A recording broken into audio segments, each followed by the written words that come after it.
سعدی در بوستان میگه که غیبت کردن در 3 حالت مجازه. حالا حکایتش رو بشنویم.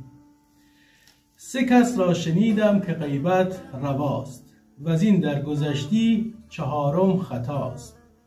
یکی پادشاهی ملامت پسند، کزو بر دل خلق بینی گزند. میگه یکی در این حالت که یه پادشاهی و یه حاکمی به مردمش ظلم میکنه و در این حالت غیبت کردنش مجازه.